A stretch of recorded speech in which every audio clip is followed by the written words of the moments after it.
Hello, this is Vadgama, and thanks for attending today. Good to see everyone on the call today. I'm here with Ron Holland, who I've known for over 30 years. Between myself and Ron, we've been part of multiple six-figure and a bunch of seven-figure business successes, and along the way, a few eight-figure successes as well. Ron will talk you through some of those as well. Mainly what we're going to be focusing on is the top 10%, which really makes an impact in business, whether you want commercial or business success or impact, say, from a marketing point of view or strategies, meaning the top 10% that delivers real results in revenues and profitability. So as we're talking, feel free to enter any questions on the text boxes. Obviously, I'll be monitoring that. And as Ron is doing quite a bit of the presentation, I'm quite happy to bring in some of the questions as Ron is explaining some of the points and some of the stories as well. And if there's anything you'd like me to clarify or Ron, just enter the points in the text box. So how are you doing today, Ron? Des, I'm really good, and I have to say I've been looking forward to this. Excellent. So do you want to give us a quick overview, the main points we're going to be covering today? Yeah, absolutely. Now, funnily enough, Des, you and I talked earlier on, and we both agreed that I'd give an overview in detail, but I just want to, if you like, skip through that overview very, very quickly, and if you like, get into the meat and the potatoes with some stories that I think the folk will find very, very useful. So we're going to be talking predominantly two things today about mindset and mind power and how to achieve your top goals and achievements, how to work less, and make the process more enjoyable. And I think that's very important. I'm going to give you some ideas of how successful entrepreneurs hit those magical six figures, eight figures, seven figures, that kind of thing. But I want to mix it all up with a bit of fun and some stories, and I'll show you some things as well as we go. But I think it's useful for you to know that, and this is not from an egotistical standpoint, I've been written up as a business guru and a mind power guru, and I want to share a story with you that I think will have some very, very valuable pointers for you. When I'm 70 now, but when I was 14, I left school, went home, I said, Dad, I'm legally allowed to leave school now, so I left school. I was very proud of myself. And my dad says to me, he says, that's okay, you've left school, you've got to sign up an apprenticeship. So in those days, you didn't argue with your dad. I signed up as an apprentice carpenter, and he says, as long as you see that apprenticeship through, when you finish it, you can do whatever you want. So I did that. It was a year probation, 4-year apprenticeship. When I was 20, I finished my apprenticeship. And my dad always said, finish your apprenticeship, do what you want. So I'm carpenter and joiner, but I loved motorcycles. I still love motorcycles. That was my passion. So I set up my first motorcycle shop, got out of the construction industry into something that I loved and adored. So 20 years old, this guy rocked up on my forecourt. He says, I can't believe it. You're 20 years old. You've got your own business. What's going on?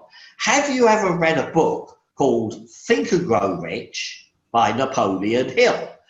I was embarrassed to tell this guy I had never read a book in my life. I was a carpenter. Why would I read books? I had never read a book, but I didn't like to tell him. So he went off and bought me a copy of Napoleon Hill's Think and Grow Rich. I'm sure you've heard of it. It's the granddaddy of all self-help and personal development books. Now, when I read this book, I didn't know it was a book you could read from cover to cover, put it down and go out and buy a box of donuts. I thought it was an instruction manual. So as I was reading it, on every page, he made a suggestion and I would put the book down and I would carry out the suggestion. So I want to labour a few points here, because he said, write on a big sheet of paper, quitters never win and winners never quit. I wrote that out. He says, stick it above your bed where you see it every night. Picked up the book again. He says, right, he says, now you need to make out a list of goals. Well, I'd never had goals in my life. So I put the book down again, made a list of goals. Then he says, you need to read that list of goals out aloud every night and every morning so you can hear your own voice with your own ears. So I put the book down and I started reading that list of goals out every night and every morning. Picked up the book again. He said, it's no good just reading the list of goals unless you emotionalize them and visualize them as though they've already happened. Now, I went through the whole book like this, page after page after page. Every time he made a suggestion, I carried out the suggestion. So just one more thing. He said, what you've got to do is set up a mastermind group. Ally yourself with people who can help you accomplish your goal. So all I had was 2 mechanics out in the back of the shop and 2 salesmen in the front of the shop, 4 guys. I lined them up against the brick wall as though they were going to be shot. And I says, as of today, you are my mastermind group. And they fell about laughing. This was the funniest thing they've ever heard. Well, when they finished laughing at me, they said, Ron, what is it that you want us to do? I said, well, I don't know. We're going to turn this little shop into an empire and we're going to go on and make a fortune. Now, I didn't know when you harness the subconscious minds of other people, incredible things begin to happen. So very, very quickly, those guys would be coming back to me. Ron, do you realise there's a motorbike shop for sale in Wandsworth? Ron, do you realise there's a motorbike shop for sale in Wimbledon? Ron, do you realise there's a motorbike shop for sale in Croydon?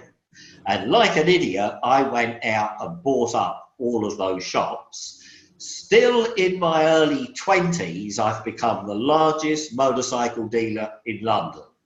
I ended up with 7 motorbike shops. I accidentally picked up 2 furniture shops and a 40-bedroom hotel. Okay, I was driving around in an Aston Martin DB6 and a brand new Trans Am that I had imported from America. Okay, now I know Des always says to me, really focus in on giving the people something that they can really, really go away with. So out of all of the things in that book, there were hundreds of things that I implemented, but the turning point from that day, and that was a long, long time ago, obviously, from that day onward, is harnessing the subconscious minds of other people, leveraging up other people. And I believe everybody on this call today can immediately start going to the moon and back if they would just share their dreams, goals and aspirations with other people and get other people excited about helping you. So of all the things I did in the book, they were all brilliant, but that one thing jumps off the page, okay? So you might be thinking, wow, in his early 20s, Ron was making huge amounts of money, 7 motorbike shops, 2 furniture shops, 40-bedroom hotel. But the truth is, I nearly went bankrupt. And lucky for me, I met my first mentor, an astute old Irishman by the name of Seamus O'Rourke. And he said to me, he said, young man, he said, I can sense you've got the weight of the world on your shoulders. He said, I can help you turn this situation around. And the truth is, the very next day, I was going to go bankrupt. It was all over. It was that I got it to the wire. And this, what I call the 11th hour man, came into my life and started to help me. And I was early 20s. He must have been 55, 60, grey-haired old Irishman. His business acumen was so far in advance of mine. He started pulling rabbits out the hat from day one, and true to his word, we went on and made a fortune. So I liked that experience of turning around my mini empire from massive losses to huge profits. I love that experience so much, I went on to write my first book. And this was 1977. And I've got a copy of it here, the very first book that I wrote. So can you see that? Is that clear? It was called Get Out of Debt and Into the Money. It still sells today, 40 years on. We've retitled it now. It's called Debt Free with Financial Kung Fu. And I wrote it 40 years ago, but even now, every month I get royalties from it, every single month. Still in paperback, hardback, audio, digital, everything. Now that is what I call residual income. That is what I call a royalty income. It is fantastic, okay?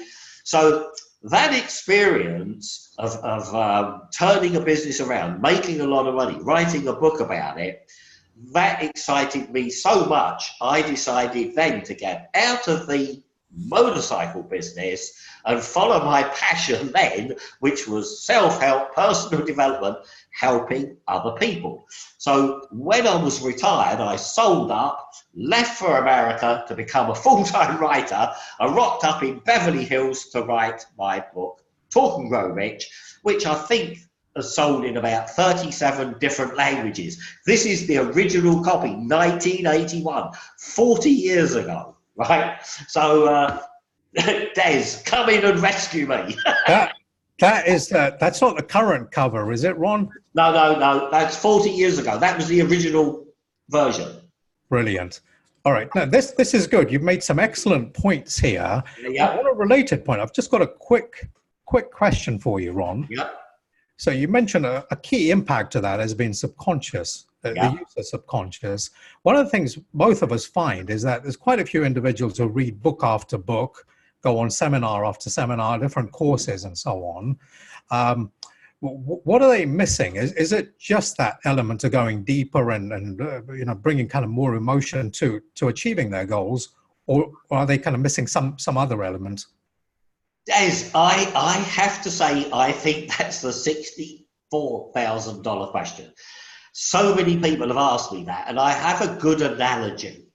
It would be like if you were to read a cooking book, a recipe book about making a lovely cake, and it said break the 2 eggs, put in the vanilla, add some yeast, add some baking powder. If you read that and even got really excited about it, by the time you finished that recipe, you still have not baked a cake. You haven't done it. The only way you're going to bake the cake is actually break those eggs, whisk them into the flour, whip all the ingredients up and put it into an oven. Now, that is what people do with self-help books. They just read the instructions, but they don't bake the cake. They don't actually do the things. So it's much more technical than what you're saying there. Most people I find is buy book after book after book, seminar after seminar after seminar, but they don't do the stuff. And I don't believe there's any brownie points at all in reading the books. What you've got to be doing is actually implementing the instructions in the book. And I know the reason why I became the biggest motorcycle dealer in London, I faithfully followed Napoleon Hill's principles through. I set up the Mastermind Group, I read the list of goals out aloud, I made a list of goals, I did everything. And obviously it's a huge book. So on every page, I followed those things. What I wanted to labour the point today, I believe everybody on this call today can benefit from allying themselves with a mastermind group, at least one other another person who can brainstorm with them and excite them and motivate and stimulate their brains to help them move onward and upward. Brilliant. Thanks for that, Ron. The good thing is these days on that point about a mastermind group and having a group of individuals to support you, it's a lot easier now than ever before. I remember very briefly back in the kind of 80s and so on, when we connected, it was tricky to kind of reach out and connect with like-minded individuals. It was all kind of printed and different directories and so on. Now with the internet and resources like LinkedIn, I mean, you can pretty much connect with anyone, you know, online and so on. Start a conversation, see if there's, you know, some common ground or a way to kind of help each other or add value to each other. Is that right? Absolutely. And let me tell you something, Des, on a call like this, it is a mastermind group, and it is ideas and stimulus that can turn your life around, right? So it could be one conversation, one idea implemented from a book, you know, and I'm hoping to give you much, much more today about how successful entrepreneurs make things happen. And before I turn the page, I just want to finish that thing about my 7 motorbike shops nearly going bankrupt. And again, this is not a throwaway comment. It's something that I did at the time to turn my fortunes around from near bankruptcy to making a huge amount of money. When I nearly went bankrupt, I ended up with 7 empty motorbike shops. I'd spent all the money, the motorcycles were sold, and I was just about to go down the gurgler. And I tried to get money from venture capital companies, clearing banks, stocking finance. I could not raise any money. And I convinced myself that I needed capital to buy motorcycles to fill those motorcycle showrooms up with motorcycles. But in the end, now listen to this, what Napoleon Hill says, you've got to visualize what you're trying to accomplish. And I'd only just read the book and I thought, what am I doing? And a little voice went in my brain, what you're trying to accomplish is to fill 7 motorcycle shops up with motorcycles. You need hundreds of motorcycles. So I thought, well, that is what I'm going to visualize. So for 3 days, I focused my mind on creating that vision and kept drawing it in over and over and over again. And all my shops had big double doors that opened that out onto their forecourts. And I visualized we had so many motorbikes, we couldn't even close the doors. It was embarrassing. But this was in my imagination. This was my vision. It wasn't real. The shops were empty. I was just about to go bankrupt because I didn't have anything to sell. Now, on the 3rd day, I remember it as though it was yesterday. This little voice went off in the back of my head and it said to me, you don't need money. All you've got to do is go out and buy the motorcycle papers. There were 3 of them, Motorcycle News, Motorcycle Mechanics, and another one. Buy those 3 motorcycle papers, phone up every classified advert of somebody who's selling a motorbike. So I picked up the phone. Hello there, this is Ron Holland Motorcycles. Have you got your motorcycle for sale still? Well, bring it into one of my showrooms and we'll sell it for you and we'll take a commission. Put the phone down, picked it up again. Hello, this is Ron Holland Motorcycles. Have you still got your bike for sale? You have. Well, bring it into one of my showrooms and we'll sell it for you. So I made hundreds and hundreds and hundreds of phone calls. And the funny thing is, nothing happened. And I thought, wow, the idea never worked. But on the Saturday, a guy rocked up on my forecourt. He said, oh, I'm looking for Ron Holland. He says he can sell my motorcycle for me. And then another and another and another. And in 3 months, I filled those 7 motorcycle showrooms with motorcycles without laying a single penny. And that is a story about engaging the subconscious mind, visualizing what it is you're trying to accomplish, and moving on that eureka when you come up with it. Okay, now I've always moved on my ideas and my eurekas. Write a book, I write the book. Phone the motorcycles in, I phone them in. Whatever it is, I keep acting on my ideas. Now, most people don't do that. Very good point. Thank you for that. Beyond that, Ron, just staying on mindset for a moment. So it's a very good description because you've used quite a few elements of what works, as you say, from Think and Grow Rich and actually implementing it and making use of it. One of the kind of common points we get with entrepreneurs and individuals in different kind of businesses is what to do. And you kind of touched on it with your motorcycle shops as well. As you said, it kind of expanded really big and it was on the edge of going bust. So my question is, many of the entrepreneurs, for example, I talk with, both of us talk with, often have things that haven't worked out or have gone what I call off track, haven't resulted in what they wanted or achieved expectations and so on.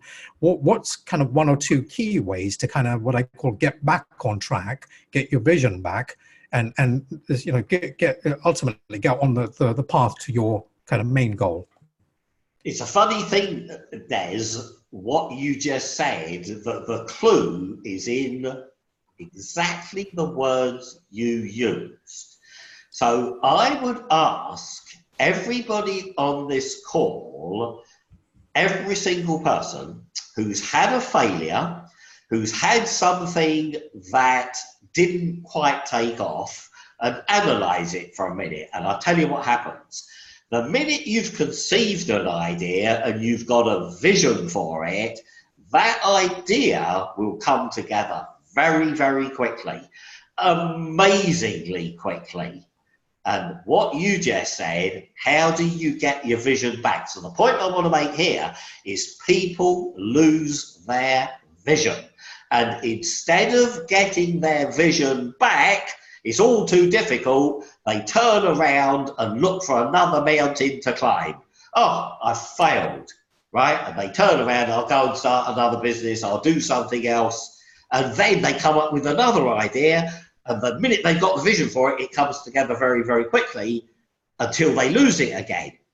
And if you do an analysis of all the failures you've had in your life, you will see every time you've had an idea and a vision, it comes together very, very quickly. When you lose the vision, it all falls apart again.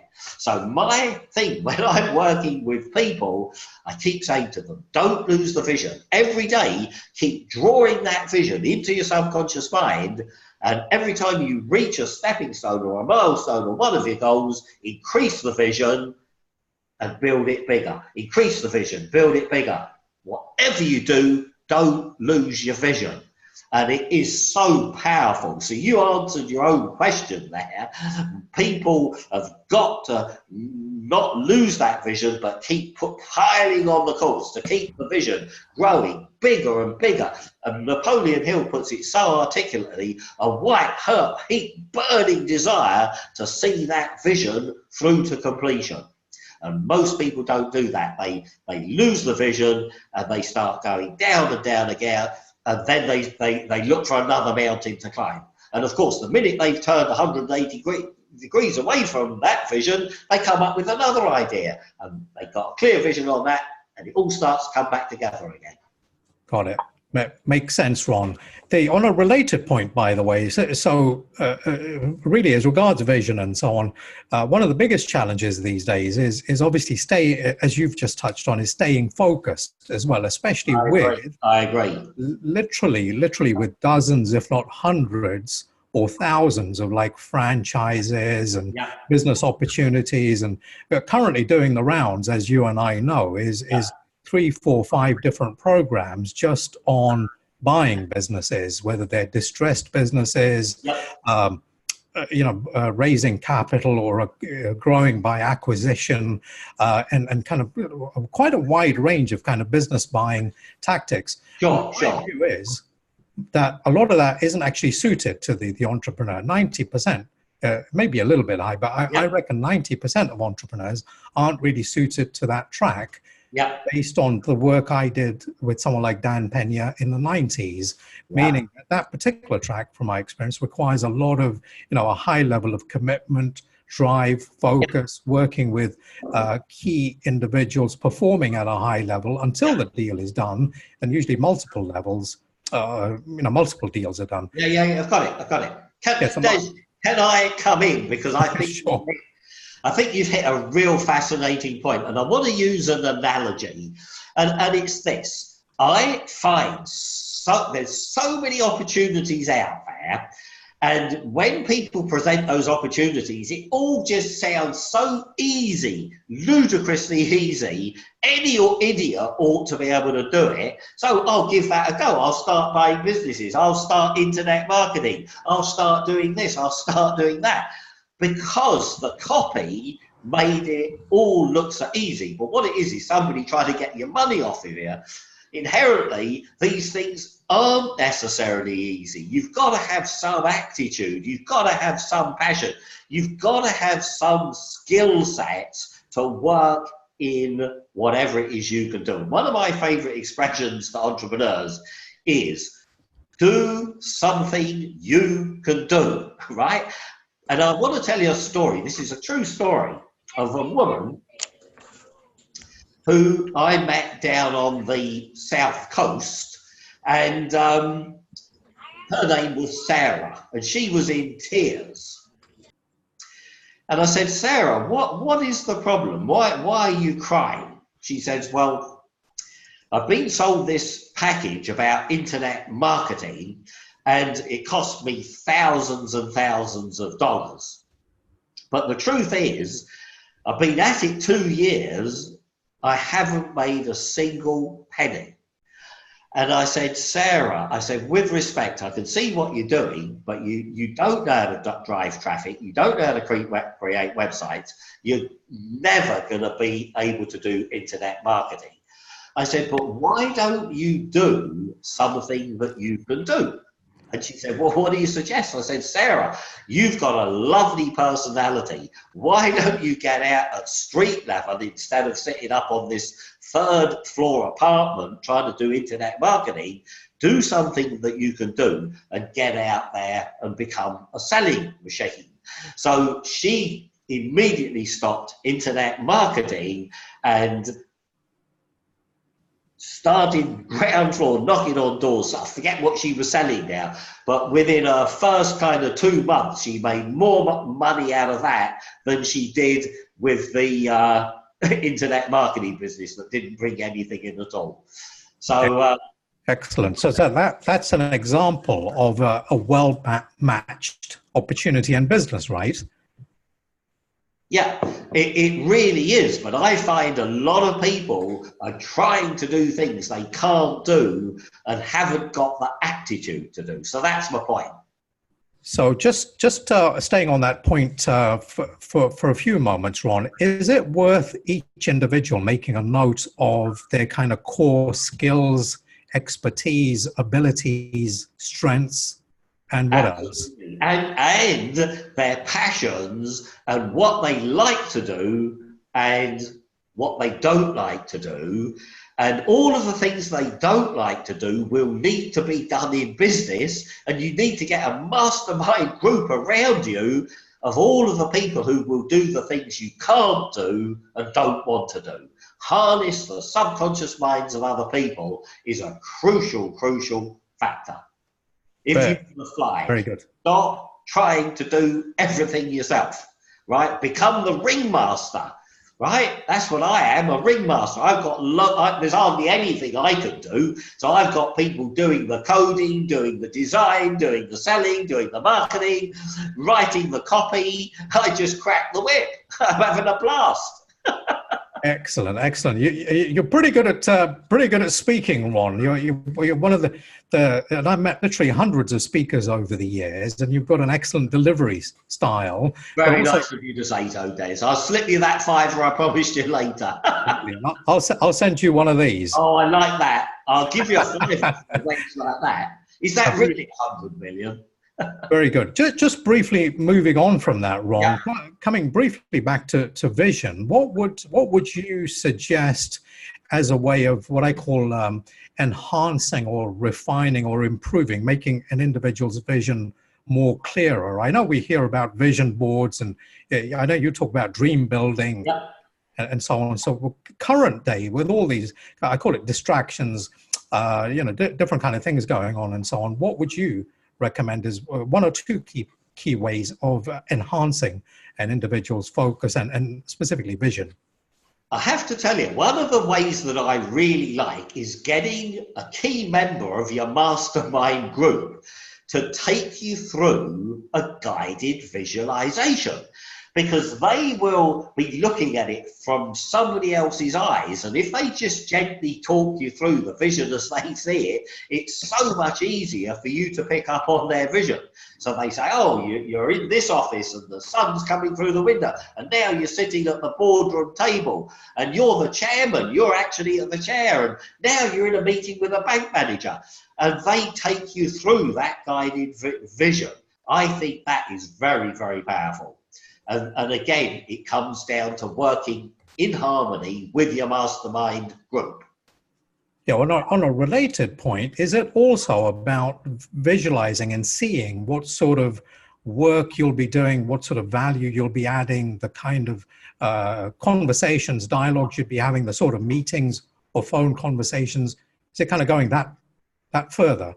Yeah, but I would say if you really get into this, you could go many, many levels beyond that. So detailed conversations, people sending in the money to you, consummating the deals. And one of my favourite heroes, he's obviously dead now, but Aristotle Onassis used to have what he called war games on his yacht, the Christina. And he used to, before he consummated a business deal, he would do pretend war games with all his aides as though this was the real deal, and they would give him a really hard time and he would counter all the problems. Then he would actually close the deal with them, and it was brilliant, right? So that was part of his dream building and visualization process. And of course, the bigger the deals we do, we definitely do that. Many of my clients, where we're raising huge amounts of money, I take them into a law firm or an accountancy firm and get them to pitch that accountancy firm or law firm as though they're the stockbroker. So in other words, to build up that dream, that vision, that dummy run, so when it comes to do it in reality in front of a venture capitalist or a stockbroker, they've already done it in front of a firm of professionals. That all helps build the detailed level of that vision. Very good. And all makes sense. Moving on from that, Ron, I'm getting a couple of messages here that, and from individuals I've spoken with before as well. Many of the individuals initially want to add, it's quite pragmatic, quite fairly reasonable numbers in terms of an extra, say, 50,000 or 100,000 in new income, and then obviously to build up from there. So I know me and you talk about equity and building businesses and raising millions and so on.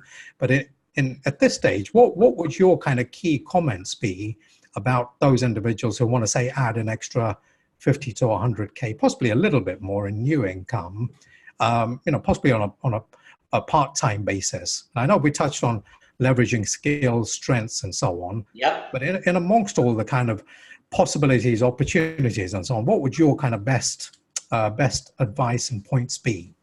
I think that's a good question. I always say to people, put your head up to be shot at, right? Now, what do I mean by that is I talk to so many people, I just need an extra 50 grand, I need 100 grand. But those people aren't getting out there and trying, right? So, but the people who get that extra 50 or 100 grand, they keep trying different things. They might try to do a bit of consultancy. They might try to do a bit of network marketing. They might try to do various things, and they keep at it and at it and at it until they click with something. And I know, because I go back with you 30 years, you've had similar experiences to me. In the hard times, and everybody has feast and famine, but in the hard times, you just keep at it and at it, trying to grab that 50 grand, trying to grab that 100 grand till you get something working.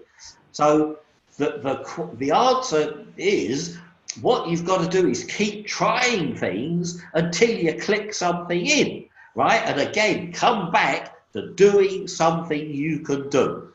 And one of the things that I have to say, Des, I find this so underestimated, so underutilized, it is mind-blowing. And this, I'm going to give everybody today, it's a multi-million-dollar gem. Just this one word, right? I'm going to build it up. I'm going to milk it. I'm not just going to blurt it out. What I'm giving you here is mind-blowing. It is life-changing. If you just write down this one word today, I use it every single day. I use this one word maybe 10 or 20 times a day. If I've got a new client on board, I might use it 50 times a day. This one word can get you that 50 grand. That one word can get you that 100 grand. The one word is mind-blowing. Do you know what that one word is? It's so underestimated. People don't use it. I use it all the time, and I know you do as well. That word is research. Research. So people say to me, how do I get 50 grand? Well, put into Google, what's the best way of getting 50 grand? Give me ideas if I want to, and there's hundreds of business ideas out there, and you need to imbibe those ideas into your subconscious mind. But people don't do the research. They go around moping. Where do I get 50 grand? What can I do? And it's all there. You're spoiled for choice on the internet, right? Put it into Google and use different search terms. How can I get an extra 50 grand? What business opportunities are there? What could I be selling? What is there? Consultancy, coaching, door-to-door selling, internet marketing. There's a million ideas out there. There's probably a million books on how to get an extra 50 grand income. How to sell $1 million notes, right? On a related point, excellent. So research, obviously look into different ideas, different opportunities to make very much so. 100K or more. The related point to that, how do you avoid getting into an extreme of that, which I've seen a few times with entrepreneurs and individuals, which is a bit too much analysis, and then as you know, analysis leading to paralysis. I agree. To analyze is to paralyze. So let me tell you how I do that research, because I don't get paralyzed. What I love to do is a clever way of dipping it in and out of Google 5 or 10 minutes at a time. And if I was doing that research on how do I get 50 grand a year or 100 grand a year in, I'd dip into it and just imbibe my mind. I might print off a load of sheets and then I'd drop it. The next day I might pop in for another 5 or 10 minutes using different search terms. Not with a view to analyzing it, but with a view to stimulating my mind. And the human mind responds to stimulation. And I can't imagine anybody on this call today not being stimulated, right? Now, the secret is to keep in that zone, in that mode every day of the week, right? All the time, stimulating the mind, getting that vibration of thought. Those 100 billion neurons are an electrochemical switch, and they, as Napoleon Hill says, if you get them vibrating at a high enough level, you can reach the level of genius. But most people, if you look at the 6 billion people out there walking the planet, they're not vibrating at that level. They're flatliners. They're practically dead, right? Most of you guys. Very good. My coffee's gone cold. Well, it's a horizontal mode, I think. Some individuals. Moving on from that's an excellent point, actually, because that, as you say, vibrating at a higher level. That I noticed that's sometimes it's challenging to keep at a high level. So keeping consistent can be a bit of a challenge. But I've noticed that when I'm on kind of different calls and so on, obviously it transfers, that energy level, that excitement and so on, that enthusiasm transfers to the other individual. So I agree with your point. It's absolutely invaluable. It comes from the entrepreneur, the individual, whether myself or whoever wants to make extra, to be able to transfer that energy. Is that right? Yeah. Absolutely. Yep. Yeah. I don't know where you are on the agenda, but can we talk about your favorite, DLM? Absolutely. Because I believe that is very, very powerful, Des. And you and me, we both agree DLM is what most people don't do. And you and me are on that case religiously morning, noon, and night. So do you just want to talk about that for a minute? I've got so much to say about it, but I don't want to steal your thunder. I want to hear your best shot, and then I want to come in on each one of those points, which Thank I you. love with a passion. Yeah, cheers, Ron. As a few of the individuals on the call know that most, especially if you've seen my report called Dealmaker, one of the key points I make is that most of the success I've had, literally 80–90% of the success I've had over the years is literally down to 3 letters encompassed in DLM. Dialogues, leverage, margin. And effectively, I've applied DLM more and more since the 80s, 90s, and throughout and beyond, dialogues, leverage, margin, in order to achieve bigger goals, whether it's to achieve the figures we mentioned earlier, the extra 50 to 100K, or the 100K to 200K or beyond. And some of the ventures that Ron and I talk about, or some of the individuals I talk with the clients or prospects, are often wanting to get from point A to B, and often the solution lies in DLM, or more precisely, not enough of those 3 elements.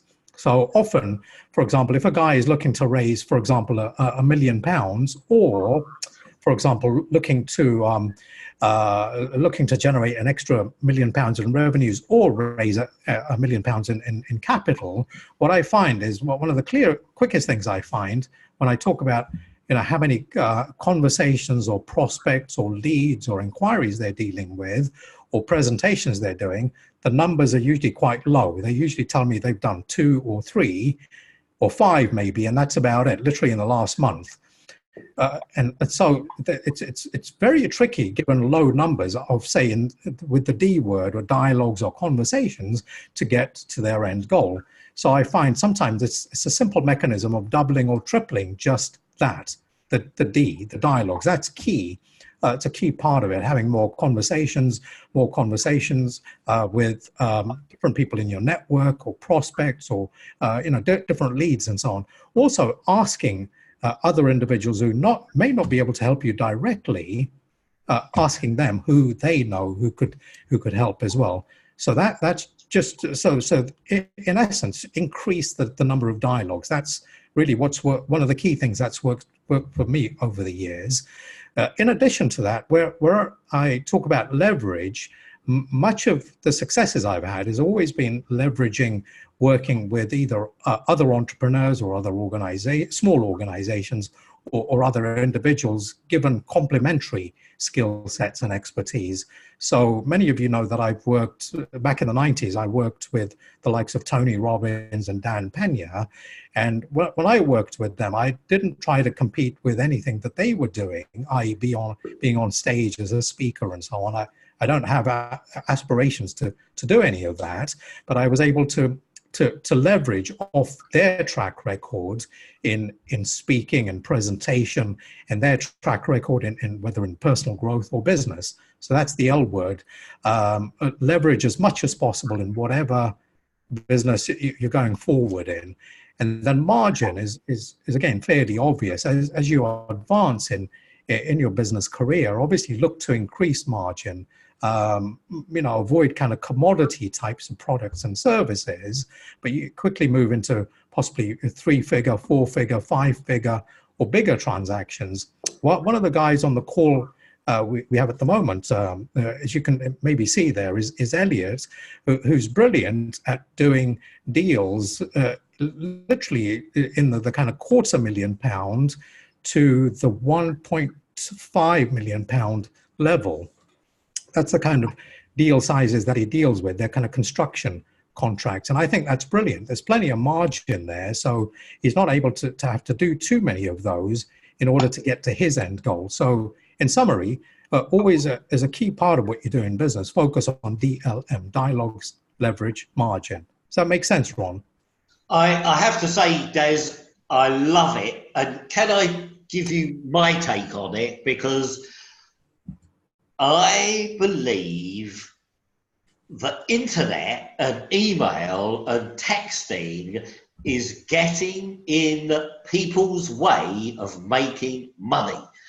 I see all these kids these days going like this on their mobile phones, and they think you can communicate and sell and create deals by doing that. Now, I know lots of people who are making serious money, and they pick up the phone and they talk to people morning, noon and night. And I'm a great believer in that. Yes, I might send the occasional email, but I believe follow up and follow through. And those dialogues where you're actually talking on the telephone, and as quick as I can, I get in front of people as well. I say, well, how about a coffee? How about a lunch?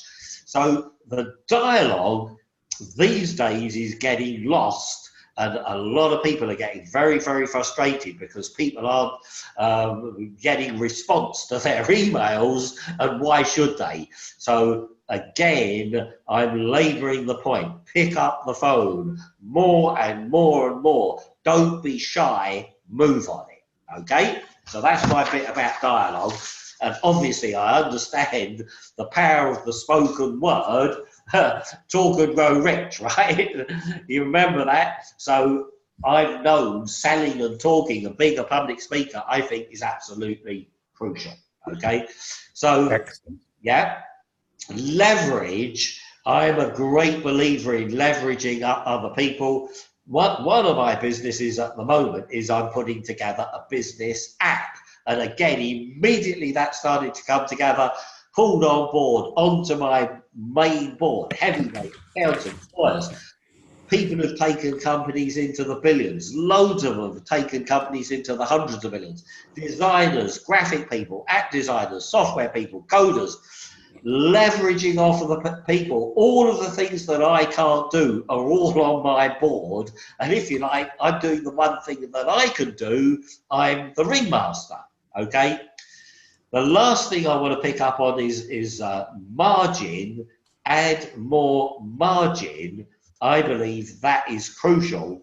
And when I had those motorcycle shops and the old Irishman took me under his wing, Seamus O'Rourke, my first mentor, he said to me, he says, I see you sell new motorcycles, 17% profit. He says, but don't you realise when you sell a second-hand motorcycle, it's 117% profit. And when you break up a motorcycle for spares, it's 1,017% profit. Now, obviously, I've been doing all these activities, but I was so close to them, I couldn't see the wood for the trees till Seamus pointed it out. And his coup de grace, he said in his Irish accent, which I'm not going to do, he says, Ron, he says, I strongly suggest we focus on breaking motorcycles, breaking them up for spares, where we've got that 1,017%. We went on to make a fortune. As you know, I retired at the age of 29 and went to live in Beverly Hills to write Talk and Grow Rich. And that's the story, but I couldn't have done it without margin. Brilliant. Thanks for that, Ron. I was just gonna wave the. Have you noticed actually? It's quite a few. It's quite a few of those, and it's real, by the way. It's printed on both sides. I can tell. Very good. I love it. Just moving on from that, Ron. One of the key things I've found with many entrepreneurs I've met, who, especially the ones who've gone into 7 and 8 figures over the years, you met many of them as well. One of the core points I've found, key aspects I found, is they, what I call, created their opportunity. They didn't buy into something or acquire something or whatever. They created an opportunity. It could have been possibly adapting a business or a business model, or just refining something that's already working. And I think the phrase that comes to mind, I forget which artist, I think it was Picasso who mentioned it, was that actually good artists create and artists steal, right? Yeah, I love it. Yeah, so that's a core point, which is that they created their own opportunity based on their own skills, their own strengths, and so on. What's your kind of take on that? In the kind of modern age, in terms of how to take the best of 2, 3, 4 elements that are working to create a 6-figure, 7-figure, or bigger success? Yeah. I mean, to be honest with you, Des, over a 40-year period, I've helped many people go into the seven figures. And I'll talk to you about a couple of those, but I just want to talk to you about Pablo Picasso for a minute. Obviously, he's a very famous guy and lots of sayings, but one of my favorite sayings from Picasso is whatever you can imagine is real, right? Now, that is very powerful. So in other words, what he's saying, if you could visualize it, that can become real for you. So with my 7 motorbike shops, they were empty one day, but I imagined that they were full, right? And I've never forgotten Pablo Picasso saying that because it's profound. Okay, so talking about people who've gone into the 7 figures, the 8 figures, I had a client, Michael. He came to me, wanted me to raise him 3 million. He was selling glasses on the high street. That's what he was selling. And he had a couple of shops. I raised him the 3 million. And I started mentoring him and working with him. And I said, Michael, you keep telling me you want to be a millionaire, a multi-millionaire. But I said, your 4 competitors have all got over 100 shops each, right? You want to be a multi-millionaire, you've got to stop thinking retail and start thinking internet. And he said to me, he said, Ron, you knew when you raised me the money that I'm a retailer. I'm not an internet person. Anyway, every time I met him, I came at it a different angle. Sometimes I hit him, sometimes gentle, sometimes I buy him coffee, sometimes I buy him, but always the same. Michael, you want to become a millionaire, you've got to be thinking internet. Michael, you want to become a millionaire, think internet. Anyway, I didn't think I was getting through to him, but one day he phoned me up. He said, Ron, I've spent a little bit of that money you've raised us. I've bought a little company online selling contact lenses. A few weeks later, Ron, I've invested a little bit more of that money. I've bought another company online selling contact lenses. Long story short, he bought up all of the companies online in the UK selling contact lenses. About a year ago, he sold out for 77 million, right? So he started with his own business. He got some advice from a mentor. I stimulated his subconscious mind. Tremendous success. He's never looked back, right? He's, as we say in the trade, he made out like a bandit, right? Another guy came to me, Andy. You'll see his testimonial on my website. He wanted me to raise him, funnily enough, 2 or 3 million. I said, what is it, Andy? He said, well, I want to sell these properties. And he had the nicest business plan you've ever seen. It was brilliant.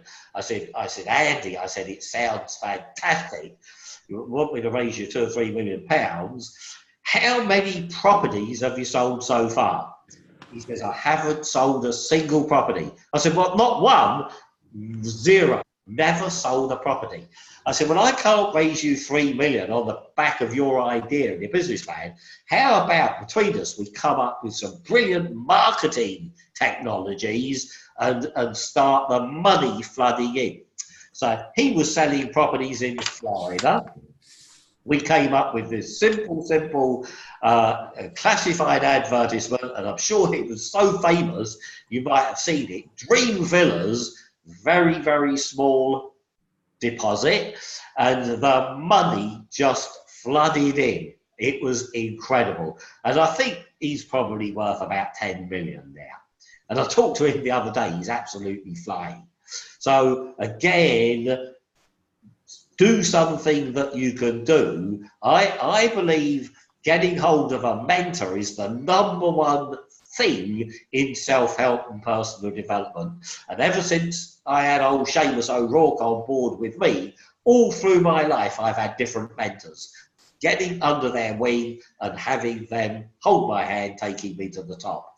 And I just think Michael and Andy there are classic examples of they knew enough to get on board with somebody who could hold their hand and stimulate them and give them advice on how to move onward and upward. That makes sense? Got it. And on a related point, Ron, one of the things I find with entrepreneurs and different individuals, whether they're starting a business or whether they've got an existing business, is often that they're kind of trying to do it all solo, either by themselves. They haven't got anyone else to talk with or share challenges or whatever. And I found that often just working with someone else, whether it's a mentor or a colleague or an associate, whatever the kind of relationship, there's an additional level of accountability that kicks in, and that always leads to greater performance. That's why most of my successes, actually all of my biggest successes, have been effectively collaborations or working in association with an individual, or working closely with another party, and that always increases the level of accountability, Yeah. and as a result the performance. Whereas what I found, a lot of individuals who don't have the success that they want at whatever level, they're trying to do too much by themselves. Yep, I agree. Fatal mistake. Yeah, and on a related point, often you've heard that term before. When they walk into a room, they're the smartest guy in the room, whether it's a room full of employees or a seminar room or whatever. And one of the key things I've learned is you don't need to be the smartest guy in the room.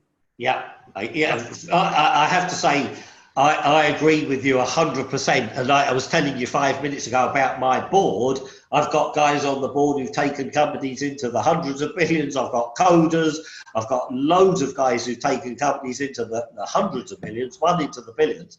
And I know these guys are cleverer than me, and many of them richer than me. I don't care. I'm a catalyst. I'm the ringmaster. So I would say out of today, the big takeaway is get involved with other people. Harness the subconscious minds of other people. Just do the one thing that you're good at, the one thing that you love doing, and funnel out everything else. Leverage off other people, particularly other people's subconscious minds, and start to fly and start to enjoy life rather than trying to do everything yourself. Really labour that point. Very good. And as I think quite a few individuals realize, what we're doing with our new program called Equity Millionaire, and obviously we'll go into that a little bit. By the way, there is no pitch here, so it's just a little bit of an overview of what we're doing, which is a little bit different.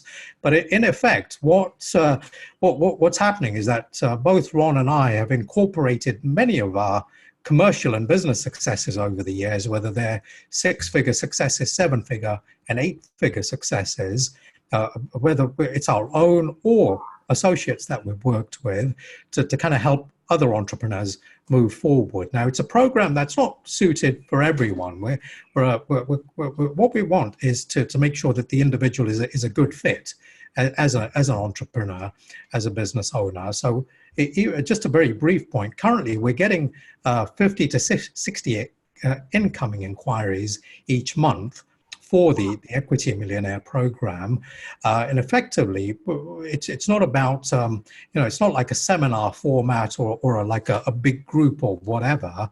Ron and I have agreed we'd rather work with a small number of individuals, whether it's 10 or 20 or 30 individuals a year, to help bring that six-figure, seven-figure, or eight-figure increase, and that's really the basis of the Equity Millionaire program. Perhaps Ron, you want to touch a little bit on some of the key points of what you consider Equity Millionaire, and that it goes beyond, say, just property and real estate, because you have a lot of experience, say, with share and.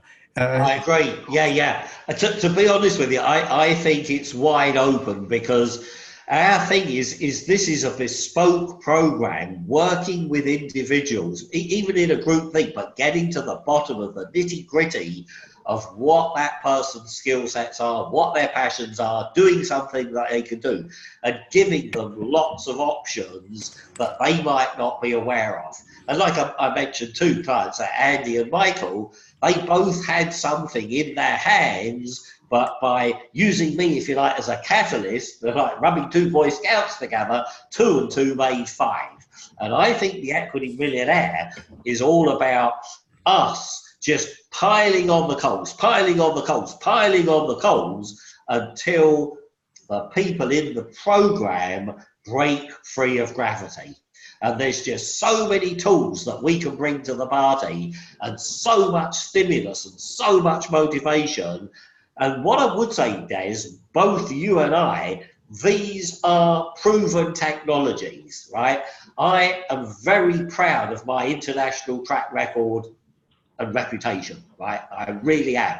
And I'm not saying last week, but over a 40-year period, I don't know how many millionaires I've helped create, multi-millionaires, gold champion, gold medalists, world champions. I don't know how many, but it's lots, and it's all documented, right?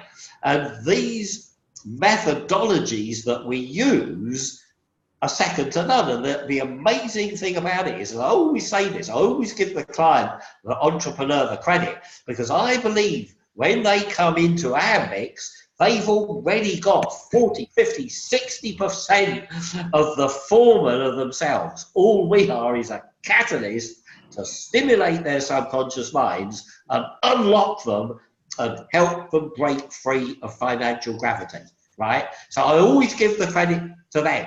I say I help people become millionaires. What I do is give them a swift kick up the backside, and suddenly they go, oh my God, got it. I know what to do now. And they're off. Boom.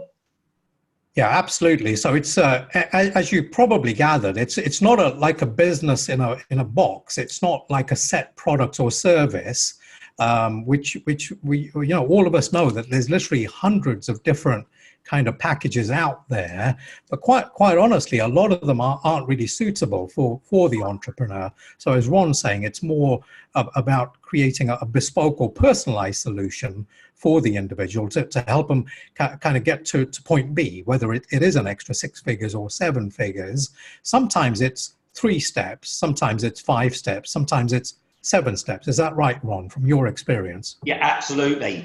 But the point is, we've done it so many times, we've got a real affinity when we work with entrepreneurs. And the other thing is, you know this, Des, and you're the same as me, we don't mind telling people as it is, whereas many times they never hear the truth. They never hear the truth. And we say, well, let's talk man to man. I don't think you ought to be doing this, or I think you ought to be doing that. Like, you wouldn't believe how many times I told Michael, think internet, think internet. He says, I'm a retailer, I don't care. Think internet. And eventually the penny dropped. He's now worth 77 million. You couldn't make it up. So we do that with people. Nobody else was telling him. Everybody else says, oh yeah, open up another retail shop. I said, don't you dare.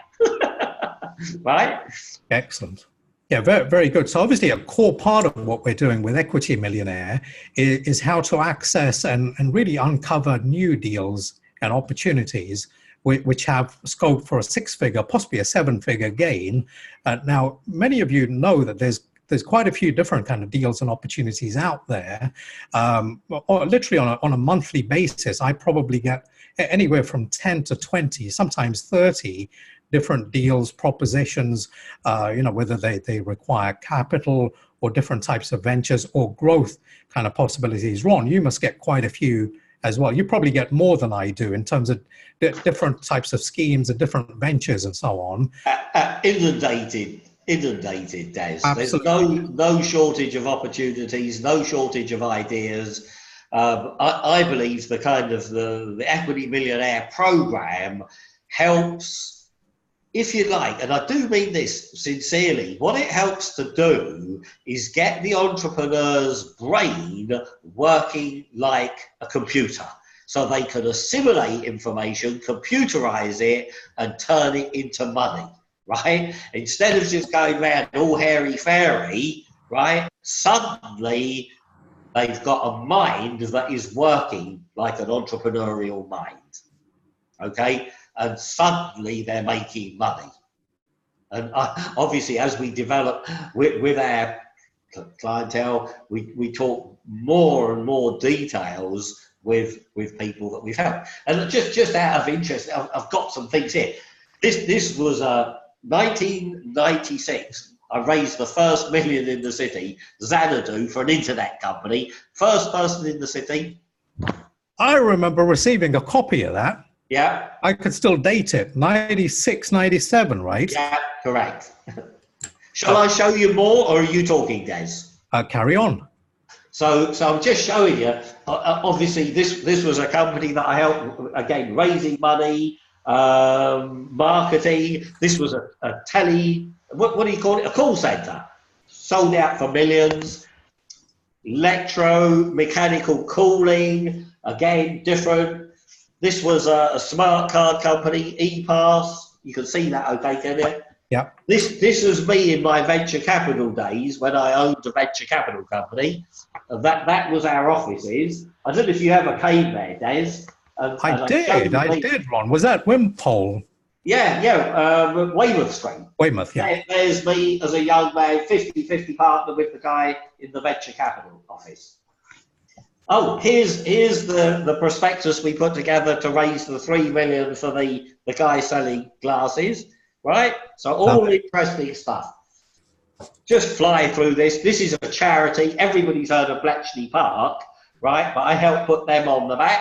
We don't do charities normally, but I had a real affinity for them. This is Andy Hunt, Clear Sky Property, sold more properties in Florida than anybody else in the UK. He's multiple millions now, and it started with a £60 advert in the Sunday Times. Dream villas, very small deposit, right? And the money flooded in. Urban Max, 25-year-old lad putting together an internet company, raised him $500,000 and through the roof.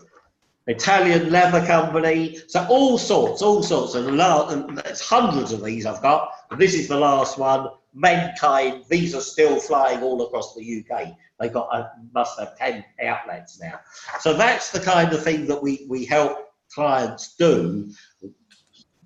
Become equity millionaires, and they're all different, Des. They're all different. There's none two the same, but they've all got that subconscious mind needs stimulus, right? And it needs unlocking, and it needs breaking free from financial gravity. And I think that's what the Equity Millionaire Program is all about. Got it. Thanks for that, Ron. In addition to that, obviously a key element is obviously having or gaining access to key contacts, right, in order to be able to get to point B, whether it is 6 figures or 7 figures. So in that, some of the examples you just mentioned, there would have been either key introductions or ways to kind of reach out to key individuals, key contacts, team members, advisors, NEDs, whatever's required. Is that right? Absolutely. You can imagine, Des, after 40 years, we've got a black book to die for. Stockbrokers, venture capitalists, thousands of people who got money, major law firms, major accountancy firms. I mean, the list goes on and on and on. And obviously, we share that, what we call the millionaire Rolodex. Of course, we share that with people on the mentorship program, the Equity Millionaire Program. So making introductions, warm introductions, is a massive part of what we do. Oh, very, very good. And one of the key things I find is that these days, it's like I mentioned earlier, it's quite easy to reach out to individuals, whether they're, a potential investor or a joint venture partner or, a potential alliance or collaboration or whatever, or a marketing partner. Or, there's many, many different ways of doing business. But one of the biggest challenges I find is that the individual or the entrepreneur is not able to what I call progress the dialogue smartly in order to be able to secure a deal. So briefly, what's your kind of view on that, your experience in terms of how we effectively progress and contribute in more dialogues to help make sure there's a high chance of getting the deal done? Yeah, I have to say, Des, I think it's to do with teaching, training, talking, setting expectations and making sure the people on the program are really well versed. Like I told you about Aristotle and Onassis, doing those war games, those dummy runs, so he really has got successful completion in his mind, rather than trying to do it on his own. He's got really good feedback on how to consummate the deal and create that equity for himself. Yeah, and it's also being, in that example, it's also being strategic as well, isn't it, all along the way, rather than quite often I've seen a few individuals get caught up in either tactics or methods or small details, which can derail the strategy, i.e. they lose themselves between the trees or whatever in order to miss the forest. Is that the right phrase? Yeah, I think strategy is really the thing. And I've been practicing a thing called strategic business mentoring for many, many years now. And again, most people aren't strategic thinkers, and most people don't think far enough into the future at all. Yeah, absolutely. So a core part of what we do with Equity Millionaire, and as we began this conversation just over an hour ago, is to stay focused on the core 10%, the core 10%, which delivers the 90% of results and impacts, revenue increase, or gets the ultimate goal that you want to get to. I know, again, from our conversations, Ron, that even that 10% is kind of declining. It's kind of getting to the more than 95.5, even 98.2. Is that right? Yeah.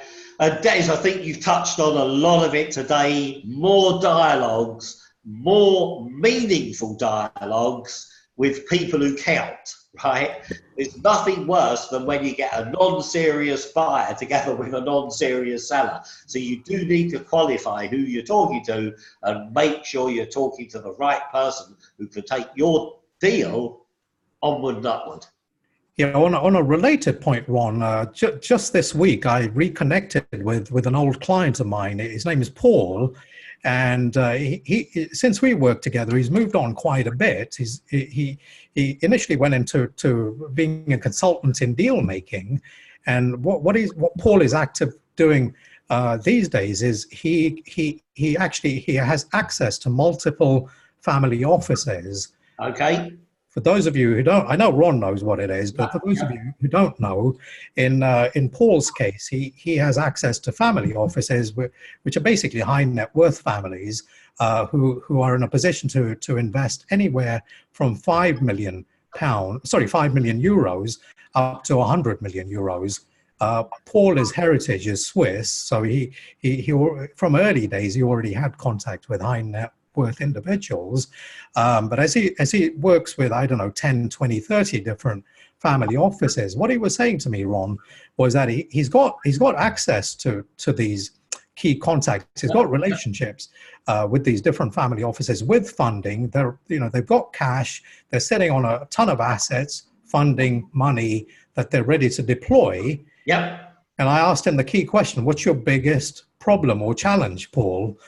And what he turned around and he said was filtering for quality deals. Yeah. That was the part that took him the most time. He goes, Des, I get, 20, 30, 50, 100 different deals that he looks at, or ventures he looks at each month, but it takes him a lot of time to filter down which are the most serious, go into due diligence, get different processes in order to continue, obviously, maintaining credibility and maintaining the relationships that he has with the family offices. So that is a core part of dialogues and everything else that crucial. Any additional points you might want to add to that? No, I think you're very articulate on that. Very good. So it's a key aspect of, and those guys, very, very briefly, are very active in creating additional, as I call it, additional equity millionaires. But there is a process that they follow as well, similar to possibly private equity or venture capital firms as well, in kind of filtering and qualifying deals. Yeah, absolutely. So that kind of connects. Sorry, you're going to add, Ron? No, I was just going to say, obviously, Equity Millionaire is all about getting people, if you like, investor ready or ready for them to get their equity and get their $1 million payday. And it's helping people package themselves. And that's what all those prospectuses showed you. It is all about packaging and getting ready and putting yourself in the best possible light for you to pull off that big deal. Yeah, very, very good. We're running a little bit tight on time, Ron, so we're just going to wrap up. But effectively, for those of you who may have listened in on parts of this conversation and heard like bigger figures, whether they're kind of 7 figures, 8 figures, millions, tens of millions, and and whatever. Just to make it clear, the Equity Millionaire Program is open to a range of different entrepreneurs. They could be startups, so they could be literally at zero or at ground level with a basic idea or a concept that they want to take forward, and they're looking for, or they could be either doing six figures or whatever, could be coming out of employment or looking to make a change or whatever.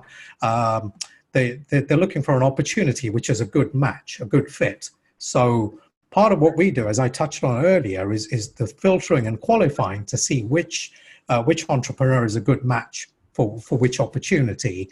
So it doesn't matter if you're at startup level, literally zero, or if you're an employed work, or if you're already doing six figures, possibly seven figures, and we've got a few of those as well who now want to go on to the next stage. So I don't know if there's any other kind of final points you want to add to that, Ron. No, I'm a great believer in a kind of a call to action, because without the call to action, everything else is wasted, and when you and me are not wasters. So I would say to everybody listening to this call tomorrow or the next day or whenever, pick up the phone and have a chat with Des.